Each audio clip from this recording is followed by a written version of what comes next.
하나님 말씀은 마태복음 11장 28절부터 30절까지를 제가 읽겠습니다. 수고하고 있는 무거운 짐진 너희여 다 내게로 오라. 내가 너희를 하프타임에 넣으리라. 나는 마음이 온유하고 겸손하니 나의 멍에를 메고 내게 배우라. 그리하면 너희 혼들이 하프타임을 만나리니 이는 내 멍에는 유용하고 내 짐은 가벼움이니라 하시니라.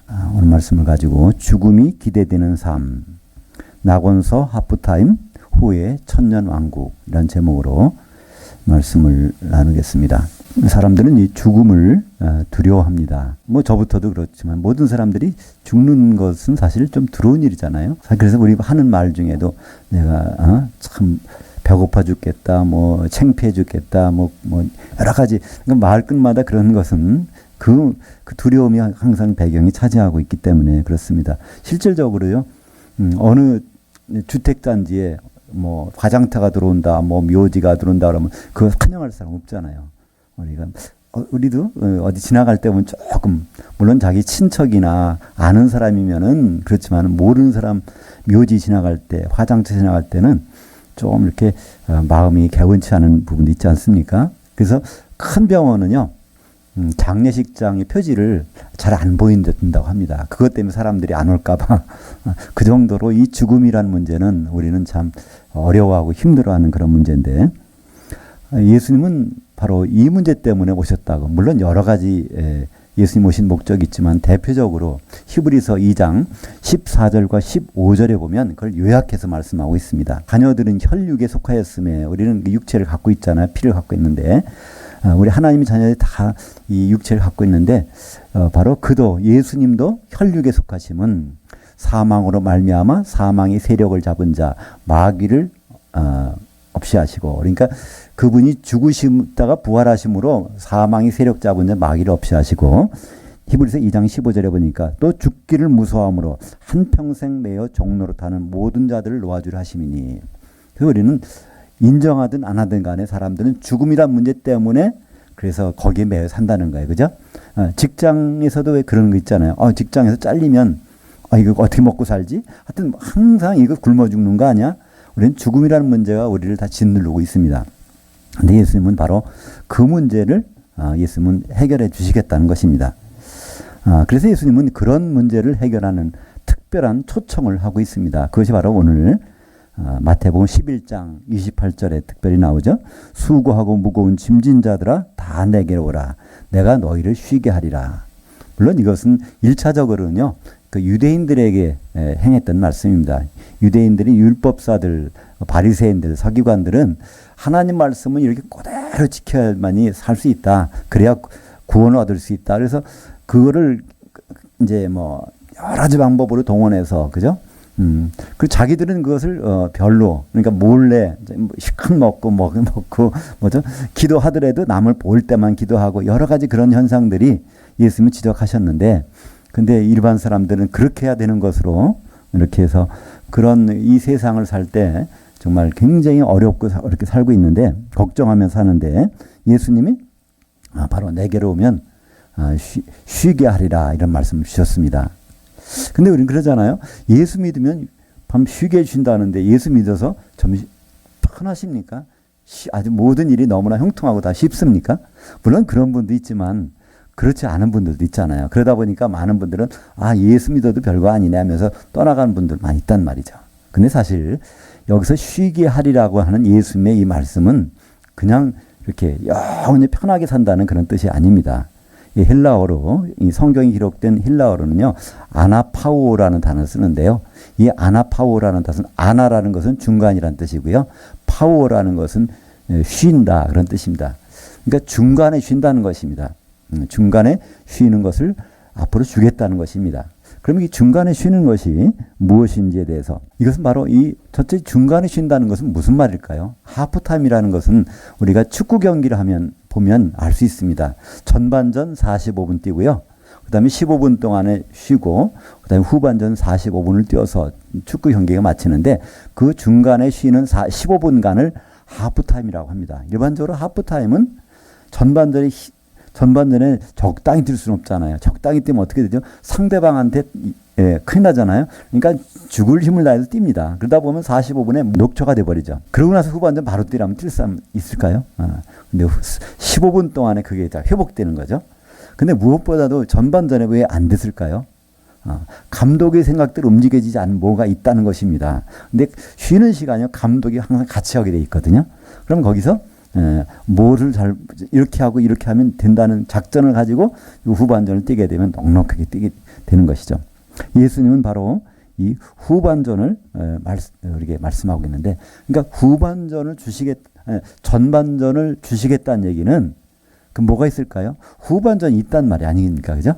그럼 우리는 우리 인생도 전반전이 있고 하프타임이 있고 바로 후반전, 이렇게 세 가지로 나눠져 있다는 것입니다. 여기서 혼이 하프타임을 주시겠다는 것은 무슨 뜻일까요? 이것은 요한계시록 6장 9절과 11절에서 여기에 대한 해답이 있습니다. 설명이. 그러니까 우리는 성경을 볼 때 잘 이해가 안 가요. 그죠? 근데 모든 성경의 문제나 어려운 점은 요한계시록에는 반드시 확실한 설명이 되어 있습니다. 여기서 쉰다는 것은 29절에 보면 나는 마음이 온유하고 겸손하니 나의 멍에를 메고 내게 배우라. 그리하면 너희 혼들이 하프타임을 가지리니. 그래서 우리말 번역은요, 예수님이 마음이 온유하고 겸손하니까 나에게 오면 바로 내 마음이 쉼을 가지리라. 그러니까 이 세상이 편하게 산다는 것으로 오해합니다. 예수 믿을 때 예수 믿으면 참 그 마음 편해, 하나님이 쉽게 해주시니까 이렇게 하는데, 사실 그것은 우리 생각이죠. 이 성경은 그렇지 않다는 거예요. 성경은 거기다가 혼들이 쉬게 해준다. 혼이 쉰다는 거예요. 우리 인간은요, 짐승하고 비슷해 보이지만 좀 다른 점이 있습니다. 물론 짐승도 가만히 보면요, 그 짐승의 육체만 있는 것이 아니라 거기에 혼이 있거든요. 그 혼이 떠나가면 짐승이 이게 죽은 거예요. 근데 짐승이 살아있다는 얘기는요, 혼이 있다는 얘기입니다. 우리 사람도 마찬가지예요. 제가 여기서 있는 것은 제 혼이 이 속에 들어가서 있는 것이고, 이거는 혼이 살고 있는 집입니다. 이 집이 오래되면 낡아지고 나중에는 버려야 되잖아요. 그럼 이건 흙으로 들어가는 거예요. 흙으로 들어가는 순간에 내가 없어지는 거예요. 아니라는 것이죠. 근데 이 혼은 그때 빠져나옵니다. 지금 왜 혼이 쉬지 못할까요? 이 육체가 여러 가지 어려움을 당하니까. 갑자기 뭐 여기 가시 찔리면은, 이게 찔린 거는 내 마음이 아프잖아요. 그죠? 예. 근데 이 육체를 벗어서는 따로 별도로 움직이니까 그때 쉼의 기간이 있다는 것입니다. 그래서 여기서 예수님 말씀은 우리는 지금 육체 속에 들어가서 지금 어려움을 당하지만 그 육체를 버려버리고 혼을 갖고 쉬는 기간을 주시겠다는 거예요. 그것이 바로 하프타임이고요. 그 다음에는 새로운 몸을 입고 다시 이제 후반전을 뛰게 하는 것, 그것을 말씀하고 있는데, 이 내용을 정확하게 설명하는 부분은 요한계시록 6장 9절부터 12절까지를 한번 같이 읽겠습니다. 제가 읽겠습니다. 다섯째 인을 떼실 때 내가 보니 하나님의 말씀과 그들이 가진 증거로 말미암아 죽임을 당한 혼들이, 그러니까 육체를 벗어났다는 얘기입니다. 제단 아래에 있어 큰 소리로 불러 이르되 거룩하고 참되신 대주제여, 땅에 거하는 자들을 심판하여 우리의 피를 갚아주지 아니하시기를 어느 때까지 하시려 하시나이까 하니, 각각 그들에게 흰 두루마기를 주시며 이르시되 아직 하프타임을 갖되 그들의 동무들과 형제들도 자기처럼 죽임을 당하여 그 수가 차기까지 하라 하시더라. 그래서 여기 보면 다섯째 인이라는 말이 나오는데, 요한계시록에서는 첫째, 둘째, 셋째, 넷째, 다섯째, 여섯째, 일곱째 인이 나오는데요. 첫째부터 셋째까지 이거는 복음이 선포된 내용이고, 넷째 인은 흰말 탄자가 나와서 이제 그 복음의 화살을 쏘는 장면이 나오는데요. 전 3년 반. 다섯째에는 후 3년 반이 되는데, 이 후 3년 반 기간 동안은 이 순교가 일어납니다. 죽었으니까 육체를 빠져나가는 혼들이 지금 하나님한테 얘기를 하는 거예요. 언제까지 우리는 이렇게 하고 있어야 됩니까? 그랬더니 거기서 너희들 이제 혼들에게 하프타임을 줄 텐데, 흰 두루마를 입혀서, 그러니까 의롭게 하나님 인정해 주신다는 거죠. 그래서 하프타임을 줄 텐데, 그 기간이 언제까지냐면 아직 순교자의 수가 이렇게 채워질 때까지는 기다리라는 거예요. 그러니까 후 3년 반이 끝날 때까지는 좀 기다리고 있으라. 여기에 그들에게 하신 말씀이, 지금 육체를 벗어난 이 혼들에게 하신 말씀이 하프타임을 주겠다는 겁니다. 그러니까 이 하프타임이라는 거는 주님 안에서 정말 우리가 중간에 휴식 시간을 갖는 거는 우리 몸을 이게 벗을 때입니다. 이 몸을 벗어서 언제까지요? 주님이 오실 때까지. 왜냐면 주님 오실 때는 이제 하프타임이 끝나는 거예요. 후반전을 시작해야 되니까 어떻게? 새로운 유니폼을 입고 새로운 영의 몸을 입고. 그러니까 고린도전서 15장 44절에 보면 혼의 몸이 있고 영의 몸이 있는 것. 그것이 있다는 거예요. 되게 다르게 있다는 거예요. 지금은 우리가 혼의 몸으로 산다는 겁니다. 혼의 몸이라는 건 무엇일까요? 우리 육체에 혼이 들어와서 사는 몸입니다. 그죠? 근데 이제 우리가 부활할 때는 이 혼이 어디에서 영의 몸을 속에 들어가서 사는 것이 분명히 다르다는 겁니다. 우리가 이걸 머릿속으로 생각하면 참 이해가 잘 안 갈 때가 있어요. 근데 가장 쉬운 예를 한번 들어볼까요? 누에와 나비의 예를 들어보면 누에가 뽕잎을 먹고 살 때 이 환경과 그 몸이 다르잖아요. 그죠? 근데 꼬치 속에 들어갔다 나올 때는 이 애벌레로 나오는 벌레로 나오는 것이 아니라 나비의 모습으로 나오잖아요. 그것이 바로 우리가 지금 살고 있는 모습, 그 다음에 죽어서 주님을 기다릴 때의 모습, 그 다음에 다시 주님과 영원히 사는 그 모습은 성경에서는 다르다는 겁니다. 그래서 혼의 몸을 입고 사는 것은 우리가 죽을 때까지, 혼의 몸으로 혼이 빠져나와서 하프타임 갖는 것은 주님 오실 때까지 낙원에서, 그리고 이제 주님 오시게 되면 우리가 호련히 변해서 영의 몸을 입고 주님과 만나서 이제 천년왕국과 그 위에 이루어지는 것들을 오늘 여기서 요한계시록 6장 9절과 11절에서 바로 순교자들이 지금 혼에게 하프타임 주시겠다는 약속 받는 장면을 마태복음에서 똑같은 문장이 나옵니다. 그래서 혼을 헬라어로 푸시케라고 합니다. 그래서 복수는 푸시카이. 그래서 여기서 마태복음에서도 푸시카이, 혼들에게 하프타임 주시겠다. 요한계시록에서도 푸시카이, 그 육체를 벗어난 그 혼들에게 바로 하프타임 주시겠다. 똑같은 문장이 바로 요한계시록 6장 9절부터 12절까지 11절까지 나오는 것을 볼 수 있습니다. 이것이 여기만 있는 것이 아닙니다. 요한계시록에 또 14장에도 이 말씀이 나옵니다. 누구에게 그러면 하프타임이 주어질까요? 요한계시록 14장에서는요. 주 안에서 죽는 자라고 되어 있습니다. 그냥 죽는 것이 아니라 예수 그리스도의 몸 안에서 살다가 예수 그리스도의 몸 안을 상태에서 죽는 자라. 요한계시록 14장 13절 하반절 제가 읽습니다. 지금 이후로 주 안에서 죽는 자들은 복이 있도다 하심에 그 영이 이르시되 그러하다. 그들이 수고를 그치고 하프타임 가지리니 이는 그들이 행한 일들이 따름이라 하시니라. 성경은 우리가 이 세상 살다가 죽을 때 어디 가는지에 대해서 분명히 말씀하고 있습니다. 우리는 예수를 믿는다고 하지만 성경을 읽는다고 하지만요. 많은 분들은 그분을 명확하게 이해를 못할 때가 있어요. 그죠? 우리가 죽으면 어디 가지? 예수 믿었으니까 천국 가잖아. 안 믿으면 지옥 간대. 이렇게 말하는데 그거는 성경에 그런 말은 전혀 없습니다. 그건 사람들이 그렇게거니 하고 생각해낸 말이죠. 왜 그런 생각이 나왔을까요? 과거는요. 성경을 볼 수 있는 경우가 없었어요. 로만 카톨릭 시대만 해도 성경은 아무나 못 봐요. 그리고 그 성경은 라틴어로 기록되어 있기 때문에 그 라틴어를 읽을 수 있는 사람이 없다니까요. 그 당시는.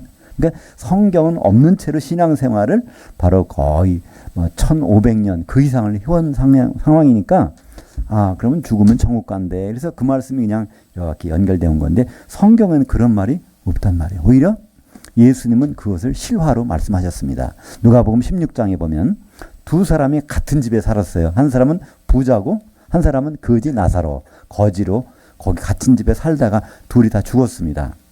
그 16장 19절 이하가 그 내용인데 거기서 22절과 23절에 보면 이제 부자가 나사로가 죽어서 어디 가요? 아브라함의 품에 천사들에게 이끌려서 간다는 거예요. 그러니까 이 나사로는 구원받은 사람입니다. 구원받았는지 안 받았는지는요. 우리가 지금 구원받았는지 안 받았는지는 지금도 확인할 수 있어요. 내가 천사의 도움을 받고 있는가 안 받고 있는가 보면요. 알 수 있다니까요. 히브리서 1장 14절에 보면 모든 천사들은 바로 하나님이 부리시는 영들로서 구원받은 상속자들을 도와주려고 보내심이 아니냐 이렇게 말씀하고 있어요. 그러니까 천사는 구원받은 사람이 있다면 거기 가서 도와줘야 돼요.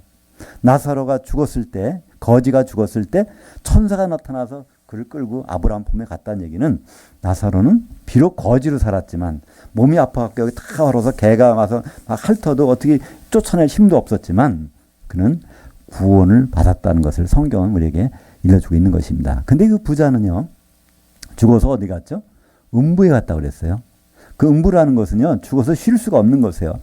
그러니까 거기서 말하잖아요. 부자가 저 나사로 좀 어떻게 부탁해서 나한테 물 좀 이렇게 떠다가 내 혀도 좀 이렇게 찬물 좀 갖다 주세요. 그러는 거예요. 너무 고통스러워서 못 있겠습니다. 그런 거예요. 그러면서 하나 부탁을 합니다. 내 친구, 내 형제 5명은 아직 살았는데 제발 죽어서 나 있는 곳에 오지 않게 해주세요.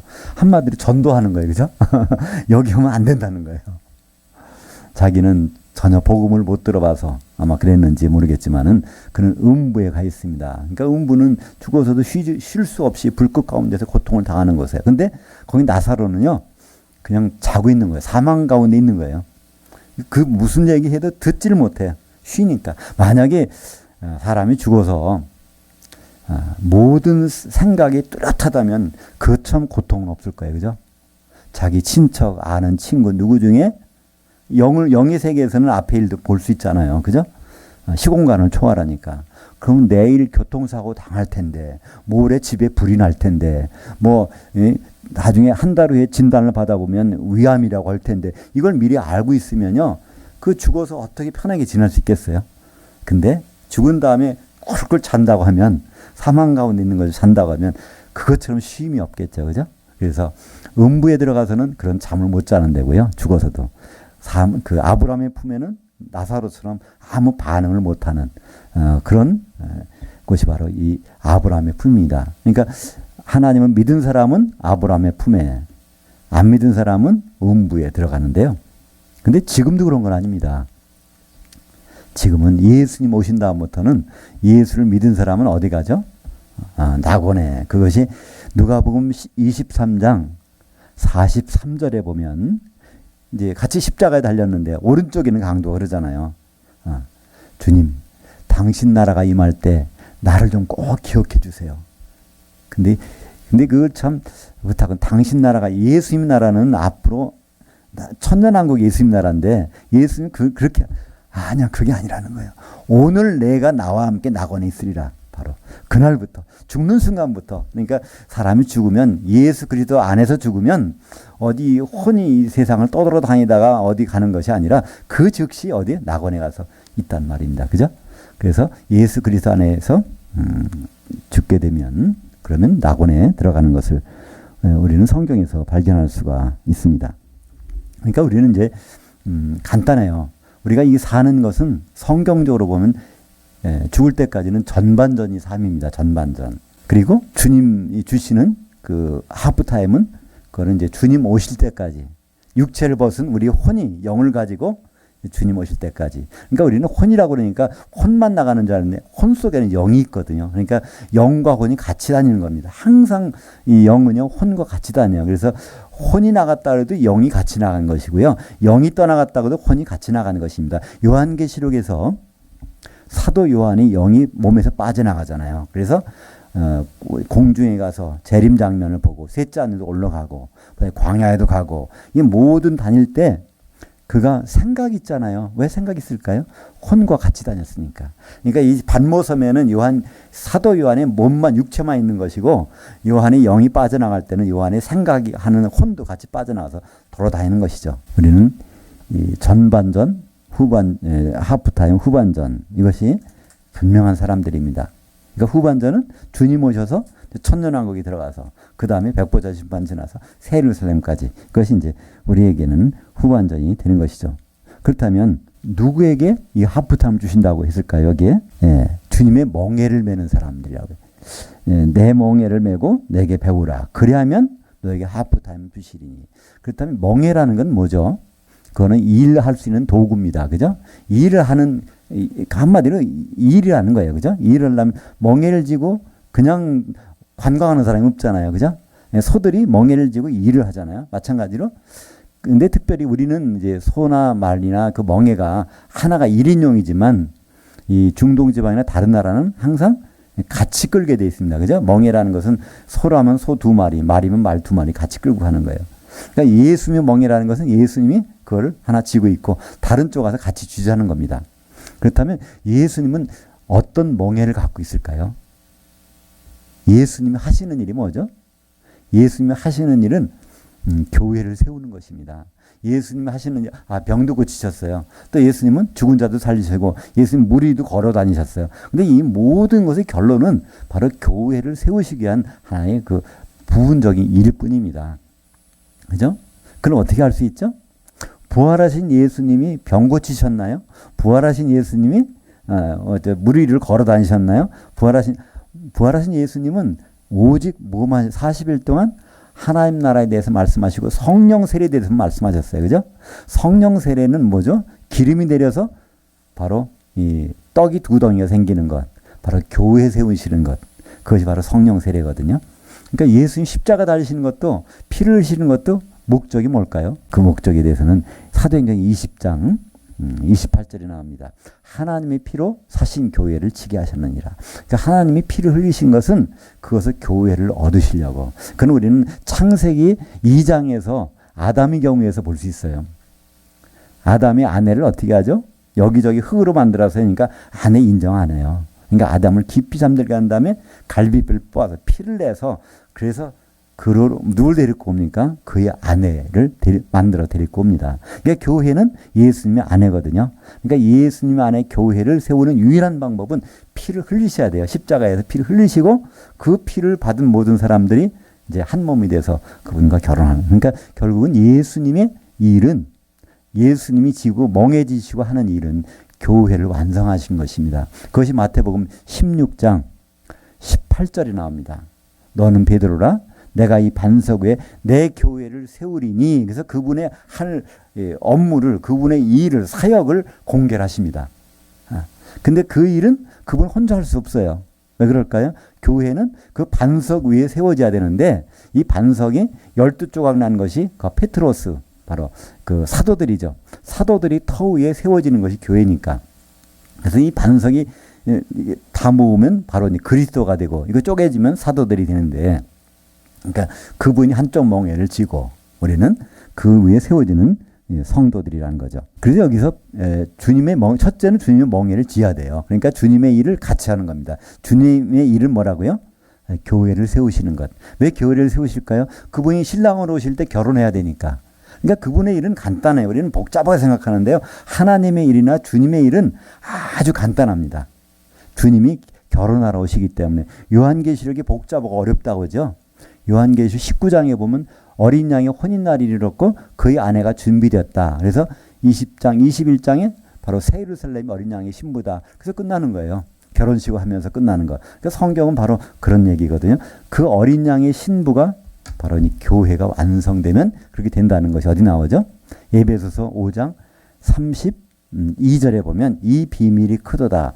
그리스도와 교회에 대해서 말하는 것이니라. 남자가 부모를 떠나 그 아내와 앞에 한 몸을 이룰지니라. 결혼할지니라는 거예요. 한 몸 된다는 결혼하는 거잖아요. 이 결혼식은 바로 그리스도와 교회에 대해서 말하는 것이니라. 이것이 바로 성경에서 가장 큰 비밀이다. 그래서 이 주님이 하시는 멍에, 주님이 지시는 멍에는 바로 이 교회 세우시는 것입니다. 교회 세우시는데 주님은 할 수 없는 게 있어요. 우리는 하나님이 다 할 수 있다고 생각하죠. 전능하신 하나님도 못 하시는 게 있어요. 왜 그럴까요? 그분이 처음부터 그렇게 결정하셨기 때문에. 그죠? 교회 세우실 때 주님은 혼자 못 세워요. 바로 성도들이 필요합니다. 그래서 이 교회는 뭐로 이루어지죠? 사도들의 기초석 위에 성도들이 세워지는 거예요. 그거를 예수님 뭐라고 말씀하십니까? 내 멍에를 쥐고 내게 배우라는 겁니다. 그러니까 우리는 예수님 멍에만 쥐어서는 안 돼요. 그분에게 배워야 됩니다. 근데 예수님한테 어떻게 배울까요? 그분은 지금 셋째 하늘에 올라가셨는데, 근데 그분은 사도들을 세워놓으셨어요. 사도를 12명을 세워놓으셨는데 그 사도를 아포스톨로스라고 합니다. 아포스톨로스라는 것은 헬라어예요. 아포라는 것은 떼어낸다. 스톨로스는 거기다 설치한다. 그러니까 너무나 큰 것은 우리가 이동이 안 되잖아요. 이동 안 될 때는 나눠가지고 가지고 가서 설치합니다. 이 반석이란 예수님은 그리스도는 반석이신데 이 반석은 너무 커요. 그래서 이걸 12쪽을 내서 페트로스라는 베드로가 페트로스라는 뜻이거든요. 반석 조각. 그 12조각을 옮겨다니면서 다 전 세계에 흩어져 놓으면 그들을 통해서 위에 세워지면 되는 것이죠. 그래서 사도들을 세우셨습니다. 예수님이 겟세마네에서 십자가 지시기 전에 기도하실 때 이렇게 기도하셨어요. 요한복음 17장 20절과 21절에 보면 내가 이렇게 아버지께 기도하는 것은 요 사도들을 위해서 기도하는 것이 아니라 사도만을 위해서 기도하는 것이 아니라 앞으로 이 사도들의 말을 듣고 나를 믿게 될 사람들, 성도들을 위해서 기도하는 것인데 그들도 우리와 같이 한 몸이 되는 것을 위해서 난 기도하고 있습니다. 이것이 바로 십자가 지시기 전에 하신 그분의 기도입니다. 그러니까 사도들은 한마디로 주님을 가르치는 사람들이에요. 그것이 이제 어디 나오죠? 에베소서 4장 11절에 보면 거기에 교회 에베소 그러니까 교회에게 주신 것이 사도, 선지자, 복음 전도자, 목사를 주셨는데 그들은 바로 교사라. 우리말 번역은 5가지로 이것을 번역해 놨는데요. 5가지 아니라 4가지고요. 4가지를 설명하는 말이 교사다 이렇게 되어 있습니다. 그러니까 사도도 교사고 선지자도 교사고 복음 전도자도 교사고 목사도 교사인데 그 교사라는 뜻은요. 배울 마음이 들게 만들어주는 사람 이런 뜻이에요. 그러면서 그 다음 문장이 있습니다. 에베소 4장 12절에 이는 사도들을 주신 이유, 선지자, 목사를 주신 이유는 성도들을 온전하게 해서 집사일을 하게 하며 성도들이 그리스도의 몸을 세우도록 하기 위해서 사도를 주셨다는 거예요. 그러니까 하나님은 아주 성경을 보면 간단합니다. 성경에는 두 부류의 사람이 있어요. 사도가 있고 성도가 있어요. 사도들을 주신 이유는 예수님 대신해서 가르쳐 배우게 하시려고. 그리고 성도들은 그걸 배워서 결국은 한 몸을 이루게 하려고. 이것이 예수 그리스도의 몸을 세우는 방편입니다. 우리는 교회 다니시면서 여러 가지 부르잖아요. 목사도 있고 전도사도 있고 뭐 장로님, 안수집사님, 권사님, 권찰, 집사 여러 가지 부르지만요. 요한계시록에서는 딱 2가지밖에 없어요. 거기서는 사도란 말과 성도란 말밖에 없어요. 물론 하나 더 있어요. 뭐가 있죠? 종이란 말이 있어요. 주의 종. 주의 종은 사도와 성도를 다 포함하는 것입니다. 그리고 또 한 가지가 있어요. 선지자라는 말이 있어요. 근데 선지자라는 것은요. 거기서 사도들을 얘기합니다. 또는 목사님을 얘기해요. 선지자라는 뜻은 별도의 의미가 아니라 하나님의 속마음을 전해주는 사람이란 뜻이에요. 그래서 크게 보면 요한계시록에는 사도들과 성도들만 돼 있고요. 그것이 마지막에 완성된 교회가 완성된 것이 새 예루살렘인데 새 예루살렘의 모습을 보면 하나의 건물로 돼 있어요. 요한계시록 21장 14절에 보면 기초석이 있는 그 위에 하나의 새 예루살렘 성이 이렇게 세워져 있는데 그 기초석을 쫙 보니까 어린 양의 12사도의 이름들이 거기 박혀 있다라는 거예요. 그러니까 사도들이 밑에 기초석이 돼 있고 성도들이 벽옥이라는 하나의 보석으로 있는 이 모습이 어린 양의 신부, 교회가 완성된 모습이라는 것이죠. 이것이 뭘까요? 멍에를 지고 이뤄낸 결과물이 거기에서 나온 것입니다. 그러니까 그 멍에를 지고 이루는 일 가운데서 이 일에 참여하면 주님 뭘 주신다고요? 하프타임을 주시겠다는 겁니다. 그러니까 우리가 전반전을 살 때 우리는 보통 이렇게 생각해요. 나이 드신 분이 있으면 나 이제 후반전이야 이렇게 생각하는데요. 후반전부터 시작해야지. 그건 우리 세상적인 판단이고요. 예수님 보시기에는 우리가 죽을 때까지 삶은 전반전입니다. 그건 누가 아니라고 해도 할 수 없어요. 성경이 이렇게 얘기하니까.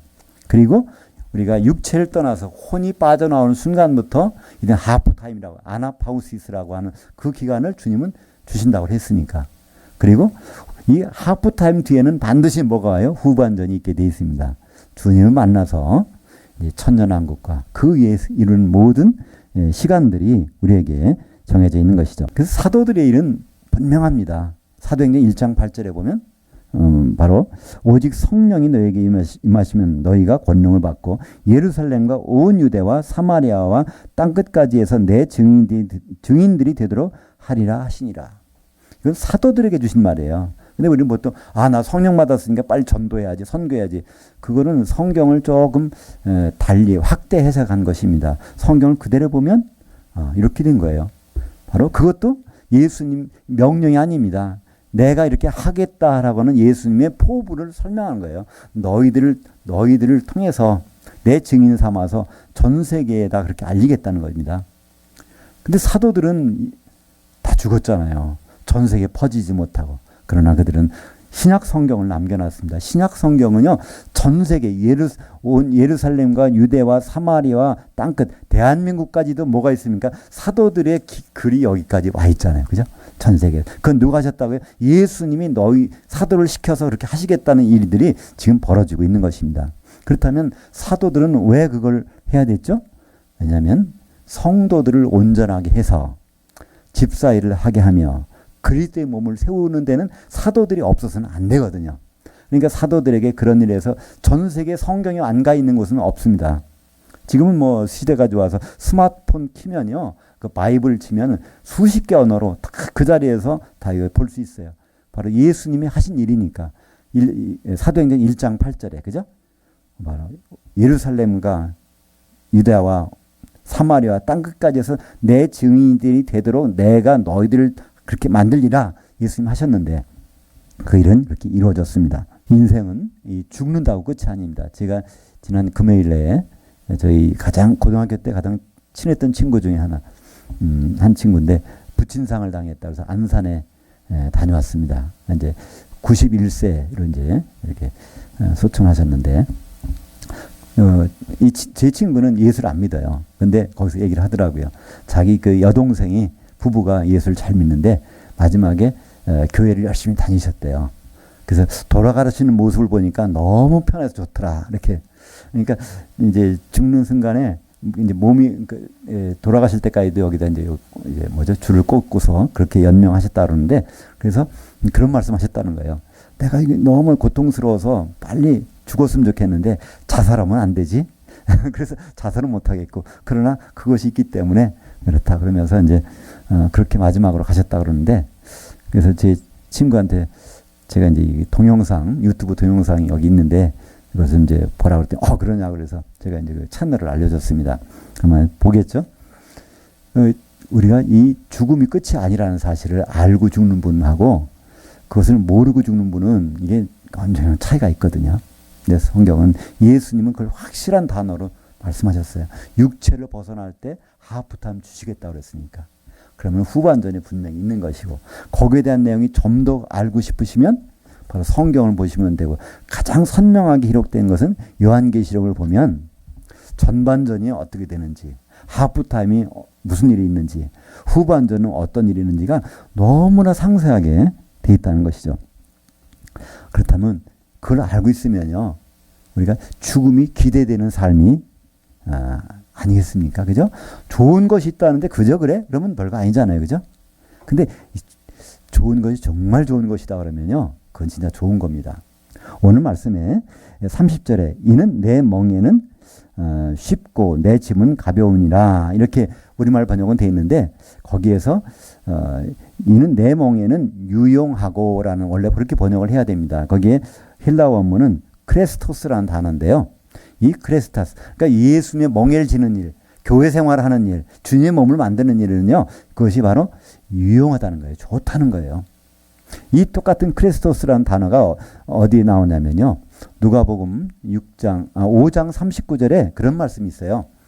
예, 그 새 포도주는 낡은 가죽 부대에다가 넣으면 이게 터져버리는데 그래서 새 포도주는 새 가죽 부대에 넣어야 되느니라. 그러면서 그 다음에 누가복음 5장 39절에 예수님이 그렇게 말씀하셨어요. 어떤 사람이 묵은 포도주를 마신 다음에 새 포도주를 찾지 않는다는 거예요. 왜냐하면 묵은 포도주가 좋기 때문에.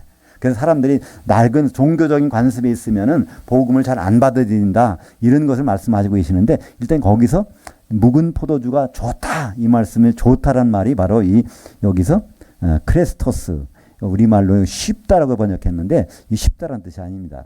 바로 좋다, 바로 유용하다 이 말은 어디서 왔냐면 크라오만이라고 하는 말은 사용하다라는 말에서 온 거예요. 사용하다는 말 그것이 형용사용이 돼갖고 유용하다. 그러니까 예수님 멍에를 쥐고 있으면 아주 유용하다는 거예요. 아주 분명히 쓸 데가 있다는 겁니다. 왜 그럴까요? 예수님 멍에를 쥐고 있으면요 분명히 쓸 데가 있다는 거예요. 언제 쓰죠? 예수님 멍에를 쥐고 있으면 교회 안에 있잖아요. 교회는 뭐가 충만하죠? 성령의 기름이 충만한 것입니다. 에베소서 1장 23절에 보면 바로 교회는 그의 몸이니 만물 안에서 만물을 충만케 하시는 이의 충만함이니라. 그 만물은 모든 성도들이고요. 성도들 속에 스며들으시는 분은 성령님이시잖아요. 그러니까 교회는 성령님이 충만한 곳에 기름을 준비 안 할래? 안 할 수가 없어요. 그냥 기름이 묻어 있으니까. 그러면 그게 언제 써먹을까요? 마태복음 25장에 보면 신랑이 오실 때 그때 등을 들고 다 기다렸는데 다 예수 믿었는데 기름이 있는 사람과 없는 사람이 있다니까요. 기름이 묻어 있는 사람. 그럼 뭐 그 교회 안에 있으면 당연히 기름이 준비되어 있겠죠. 여기서 보니까 바로 내 멍에는 유용하고 반드시 쓸 때가 있다는 겁니다. 그리고 내 집은 가벼움이라.